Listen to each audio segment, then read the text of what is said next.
નમસ્તે વિદ્યાર્થી મિત્રો, વેદમાતા ટ્યુશન ક્લાસમાંથી હું બિંદુબેન ત્રિવેદી આપ સૌનું સ્વાગત કરું છું. આજરોજ આપણે ધોરણ 7 ગણિત પ્રેક્ટિસ વર્ક સ્વાધ્યાય 8.1 લઈશું, જેનો દાખલો બીજો છે, જેની રકમ છે ચોરસની જગ્યાએ સાચી સંખ્યા લખો. અહીં આપણે આપ્યું છે 5/7 બરાબર 40/, ચોરસ ખાનું. હવે અહીં આપણે આ રીતે પણ કરી શકીએ કે 5 ગુણ્યા આ ચોરસ બરાબર આ બેનો ગુણાકાર, 40 ગુણ્યા 5. હવે આ ચોરસ એમને એમ રાખી દઈએ.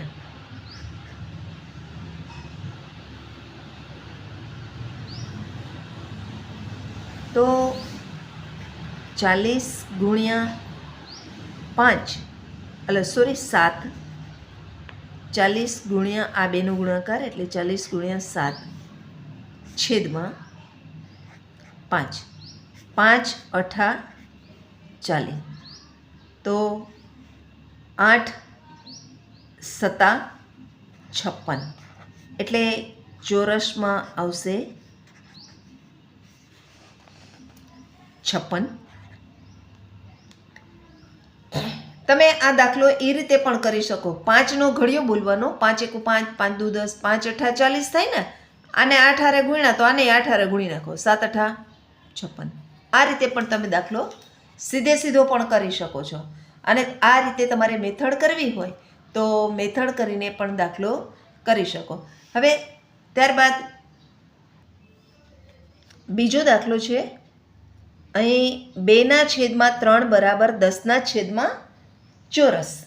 તો તમે આ બેનો ગુણાકાર કરો, અહીં નીચેનું અને બરાબરની આ બાજુનું ઉપરનું, એટલે 3 ગુણ્યા 10 બરાબર 2 ગુણ્યા ચોરસ. હવે આ ચોરસ હોય ને એને એમને એમ રાખી દેવાનું, અને આ 3 ગુણ્યા 10 છે એને આ 2 વધ્યા છે એની હારે ભાગી નાખીએ, 2 વડે ભાગીએ એટલે 2 × 5 = 10, 5 તેરી 15, એટલે ચોરસમાં આવશે 15. ચોરસ બરાબર 15, માટે અહીં જવાબ આવશે ચોરસની અંદર 15. તમે આ રીતે પણ કરી શકો. એનો 2નો ઘડિયો બોલવાનો, 2 × 5 = 10, તો અહીંયા 5 હારે ગુણી તો 10 થયા ને, તો અહીંયા 5 હારે જ ગુણી નાખવાના, 3 × 5 = 15. આ રીતે તમે ટ્રીક કરીને પણ અજમાવી શકો છો. ત્યારબાદ દાખલો ત્રીજો છે. ચોરસના છેદમાં 5 બરાબર 28/20. હવે અહીં પણ આપણે એ જ રીત અપનાવવાની, 5 ગુણ્યા 28, આ બેનો ગુણાકાર લ્યો ને આ બેનો ગુણાકાર લ્યો, બરાબર 20 ગુણ્યા ચોરસ. હવે આ 20 વડે ભાગી નાખો, 5 ગુણ્યા 28, આ 20ને આ બાજુ લઈ જાઓ તો નીચે જાય, અને આ ચોરસ એમને એમ રહેશે. તો 5 ચોક 20 ને 4 સત્તા 28, એટલે ચોરસ બરાબર 7. 5 ચોક 20 અને કેટલા ચોક 28? તો કે 7 ચોક 28, એટલે અહીં પણ 7. એ રીતે ચોરસમાં 7 જવાબ મળશે. બરાબર. ચોથો દાખલો છે. 3/, ચોરસ બરાબર 12/16. તો 3 ચોક 12, તો કેટલા ચોક 16? તો કે ચોકે 16. તો તમારો જવાબ આમ 4 પણ આવી શકે. અને તમે આ રીતે કરો કે 12 ગુણ્યા ચોરસ આ બેનો ગુણાકાર, અને આ ચોકડી ગુણાકાર કરી નાખો, 3 ગુણ્યા 16. હવે આ 12ને નીચે લઈ જાઓ આ બાજુ, ચોરસ બરાબર આ એમને એમ રાખો, 3 ગુણ્યા 16, અને આ 12ને અહીંયા નીચે લઈ આવો. હવે 3 ચોક 12 અને ચોકે 16, એટલે અહીં જવાબ આવશે 4, એટલે ચોરસ બરાબર 4 જવાબ આવશે. એટલે અહીં ખાનામાં આવશે 4 જવાબ. આ એનો જવાબ. ત્યારબાદ 5મો દાખલો છે 2/5 બરાબર ચોરસના છેદમાં 25. આપણી મેથડ પ્રમાણે કરીએ. અહીં નીચેનું ને આ બાજુનું ઉપરનું, એટલે 5 ગુણ્યા ચોરસ બરાબર આ 2 ગુણ્યા 25. હવે આ ચોરસ એમને રાખીને આ 5ને આ બાજુ લઈ જાય બરાબરની નિશાનીની આ બાજુ, તો છેદમાં જશે. એટલે 2 ગુણ્યા 25 છેદમાં 5. હવે છેદ ઉડાડીએ તો કે 25 25. હવે આ 5નો અને 2નો ગુણાકાર થશે તો 5 દૂના 10. એટલે ચોરસ બરાબર 10. એટલે અહીં આવશે 10 જવાબ. હવે અહીં 3/18 બરાબર 18/. ચોરસ એમ આપ્યું છે તો ચોકડી ગુણાકાર કરો. આનો આની સાથે ગુણાકાર, આ 2નો ગુણાકાર, તો 3 ગુણ્યા ચોરસ બરાબર 8 ગુણ્યા 18. હવે આ 3 છે, આ ચોરસ એમને એમ રાખો. 8 ગુણ્યા 18 એમને એમ રાખો અને આ 3ને નીચે લઈ જાઓ તો 3 6 18. તો 8 6 48. એટલે ચોરસ બરાબર 48 જવાબ. આ રીતે થશે. અહીં દાખલો 3. રકમ છે નીચેનામાંથી કયા ગુણોત્તરો સરખા છે? તો અહીં 20 રૂપિયાને 30 રૂપિયા તથા 24 કિલોગ્રામ અને 36 કિલોગ્રામ. તો આપણે આ રીતે કરીએ. 20 રૂપિયા અને 30 રૂપિયા બંનેનો ગુણોત્તર લઈએ તો આ 0 0 ઉડી ગયા, એટલે 2/3. આનો ગુણોત્તર આવ્યો 2/3, એટલે 2/3. હવે બીજું છે 24/36. અહીં 12 દુ 24 અને 12 તેરી 36. 12 12 બે ઉડી ગયા, એટલે વધ્યા 2/3. એટલે 2/3. હવે જુઓ બંનેના ગુણોત્તરો સરખા જ છે ને, તો લખવાનું અહીં ગુણોત્તરો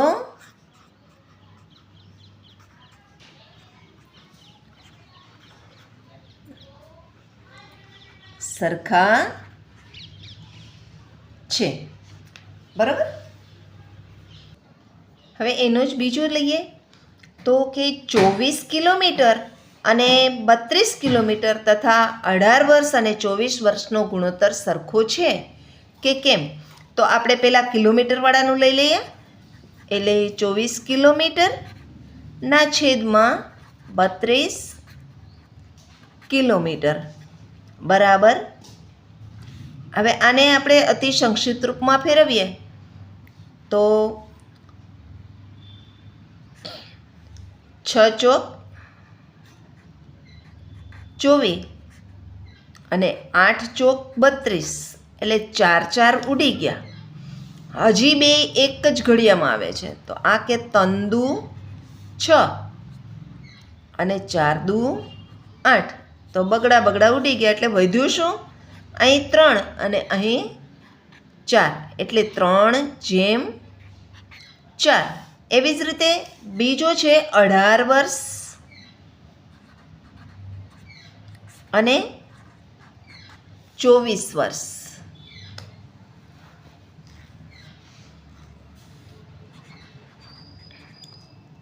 અઢાર વર્ષ અને 24 વર્ષ. હવે અહીંયા 9 દુ 18 ને 12 દુ 24, અથવા તો 6 તેરી 18 અને 6 ચોક 24, તો 6 6 ઉડી ગયા. તો 3/4 આવ્યા. તો બરાબર 3/4. હવે જુઓ, આ બંને ગુણોત્તરો સરખા છે સરખા, માટે ગુણોત્તર સરખા છે. ગુણોત્તરો સરખા છે. બરાબર, સમજાય છે ને મિત્રો? હવે જુઓ, અહીં ત્રીજો છે 27 રમકડા અને 45 રમકડા તથા 40 લાડુ અને 24 લાડુ. તો પહેલાં આપણે 27 રમકડા ને 45 રમકડાનો ગુણોત્તર લઈએ. 27/45, અહીં રમકડા, અહીં પણ રમકડા. હવે 9 × 50 = 45 અને અહીં 9 તેરી 27. હવે આ જો, આ 3, આ 9 અને આ 9, આ બે 9 ઉડી ગયા, એટલે વધ્યું શું? આ 3 અને આ 5, એટલે 3/5. એટલે એનું ગુણોત્તર શું મળશે આપણને અહીં? 3/5. એવી જ રીતે આપણે હવે લાડુનો જોઈએ, તો 40 લાડુ છેદમાં 24 લાડુ. હવે એ છેદ ઉડાડીએ. 8 × 50, 40. અહીં પણ 8 વડે હાલે છે. 8 તેરી 24 થાય છે ને? હવે જો આ આઠડો અને આ આઠડો બે સરખા છે, ઉપર નીચે છેદ ઉડે એટલે 8 8 ઉડી ગયા. તો વધ્યું શું? આ 5 વધ્યા અને આ 3 વધ્યા, એટલે 5/3.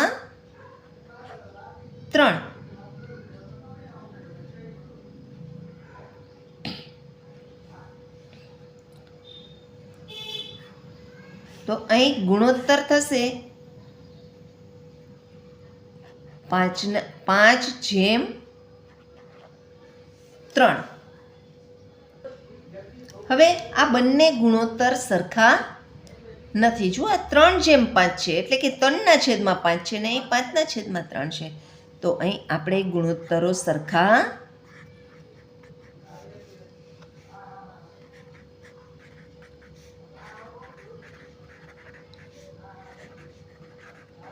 નથી. આ રીતે લખી શકીએ. બરાબર. ત્યારબાદ દાખલો ચોથો લઈએ. હવે ચોથો છે 48 ઘોડા અને 56 ઘોડા તથા 36 ગધેડા અને 42 ગધેડા. તો પહેલો આપણે ઘોડાનો ગુણોત્તર લઈએ, તો 48 ઘોડા તથા 56 ઘોડા.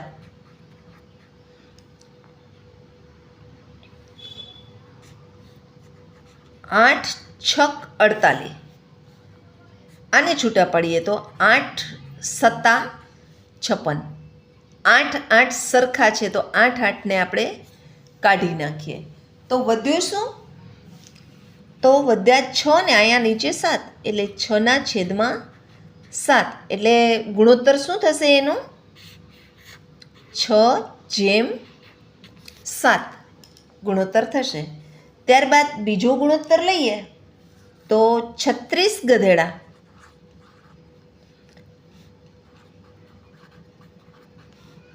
છેદમાં 42 ગધેડા.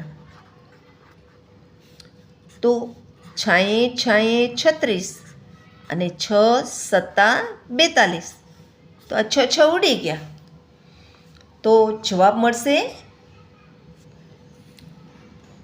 6/7. તો ગુણોત્તર શું થયો? 6/7. જુઓ, આ ગુણોત્તર અને આ ગુણોત્તર બંને સરખા છે, માટે લખવાનું ગુણોત્તરો સરખા છે. સમજાય છે ને? પાંચમું છે 24 છોકરા અને 42 છોકરા તથા 56 છોકરી અને 32 છોકરી. હવે આ 24 પહેલાં આપણે આનો ગુણોત્તર જોઈએ, સરખા છે કે એના માટે આપણે 24/42.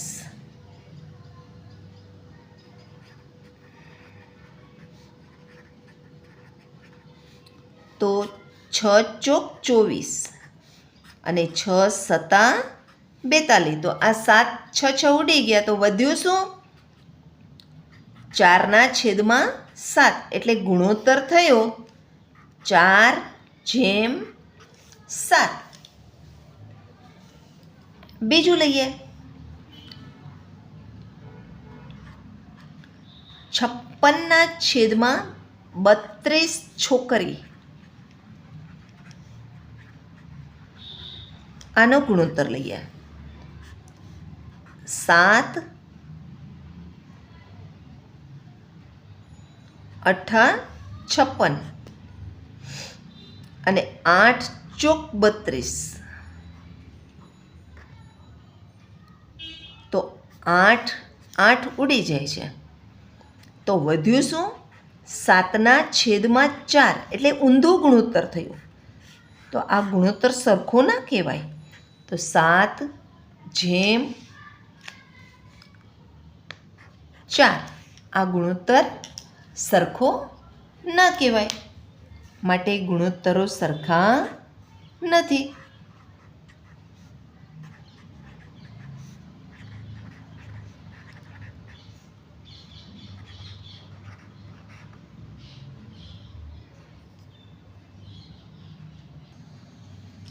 દાખલો ચોથો છે, ટકામાં રૂપાંતર કરો. આ અપૂર્ણાંક આપ્યો છે, એનું ટકામાં રૂપાંતર કરવું હોય તો આપણે એને 100 વડે ગુણીએ એટલે ટકામાં રૂપાંતર થઈ જાય. અહીં 0 0 ઉડી ગયા, તો વધ્યા શું? અહીં 10 અને આ 7, એ બેનો ગુણોત્તર કરીએ તો 7/70. આ એનો જવાબ. અહીં પણ એ જ રીતે ગુણ્યા 100, 0 0 ઉડી ગયા અને 2 50 10, તો 9 50 45%. એ જ રીતે અહીં પણ 100, તો 25ના પાડામાં 100 આવે, તો 25 ચોકું 100. તો જવાબ મળશે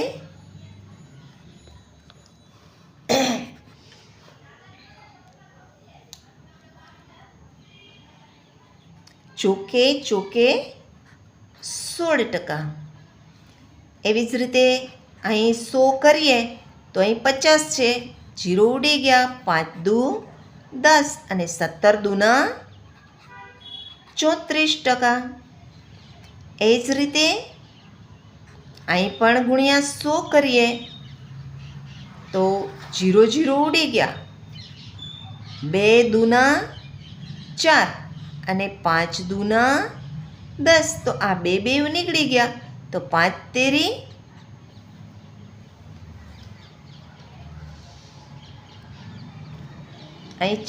0 0 ઉડી ગયા, 4 એટલે 2 દુના 4 અને અહીં 10 એટલે 5 દુના 10 કરીએ તો હવે અહીં છેદમાં 2 વધે. હવે આ 5 તેરી 15 અને નીચે 2. હવે 15ના અડધા તમારે આમ ન ફાવે તો ભાગાકાર કરીને પણ કરી શકો, પણ 15ના અડધા, 15માંથી 1 કાઢીએ એટલે 14, એટલે 14 અને 1નો અડધું કરી તો 0.5 થાય, એટલે 14.5 જવાબ. 14.5% જવાબ મળે. અહીં આપણે 18.1ના દાખલા નંબર 2, 3 અને 4 કર્યા. મિત્રો, જો તમને મારું સમજાવેલું સમજાતું હોય તો મારા વિડીયોને લાઈક કરજો, શેર કરજો તમારા મિત્રોને, અને મારી આ ચેનલને સબસ્ક્રાઈબ કરજો, જેથી મારા નવા વિડીયો તમને મળતા રહે. થેન્ક યુ મિત્રો.